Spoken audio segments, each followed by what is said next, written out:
we're very fortunate as the Mahoning Valley and having our own media market.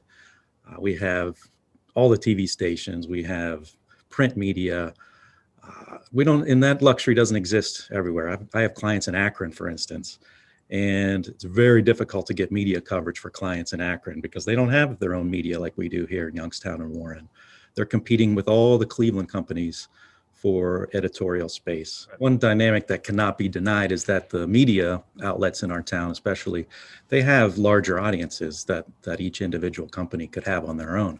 Granted, we do have, on the client side, we have websites, we have social media platforms, we have email campaigns, but it pales in comparison with the reach we can achieve through strategic partnerships with the local media outlets. We have a different approach with our agency when it comes to traditional media. We don't put on that, I don't even know what it is. I think it's 10 or 15% that most agencies do that commission on. We do it as just a value-added service to make sure that their traditional spend is in line with what we're doing digitally. Is there something holding you back from deploying dollars on local media properties like a broadcast entity or? Absolutely not. No, people come to us. I don't, my sales pitch is that we don't push a product, we don't push a channel, we don't push anything. We take an independent agnostic look at what their needs are for their goals, and we come up with a custom program. If traditional, outdoor, out of home, if that if we believe that's part of the mix and the best way to get results and the highest ROI, we absolutely will put it in the mix. It just depends on the client and the goal. How have you seen the state of local media change? First, one of the biggest changes I've seen in the local media is how lean it is. Newsrooms are leaner. The space that they have for news holes, as we call them, is smaller, which makes it more competitive for agencies like mine to get our clients and to position them in editorial content.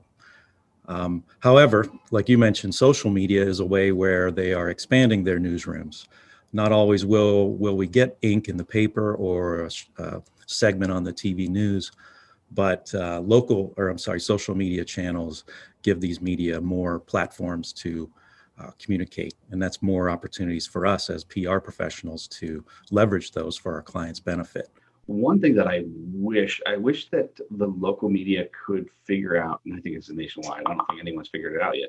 I wish they could figure out a different revenue model so they could be more present and be more active, because people, in our spends, it's just like the Vindicator, they're a great resource and asset to the community here locally, but their business model and the revenue model, I feel like it was just outdated.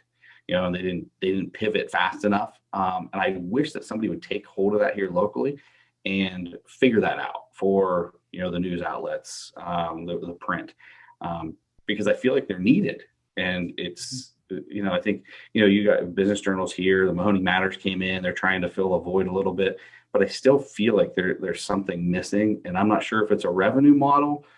I'm not sure what the issue is, but I just wish, because I'm a newspaper guy, I love the newspaper. I just wish that there was a better way for them to thrive. We definitely see more customized programs, advertising and marketing programs, whether that includes value add on the editorial side, whether it includes a mix of print and digital. Clients have different tastes, and the media platforms, they find their viewership is all over, so some of their viewership is in print, some is online. Other clients, they like a more direct ROI to what they spend. And you get that digitally. You can literally see, if you have a digital ad, you can see how many clicks there are. You could take them to a specific page on your website. Whereas if it's more over the air kind of stuff, it's less measurable, I should say.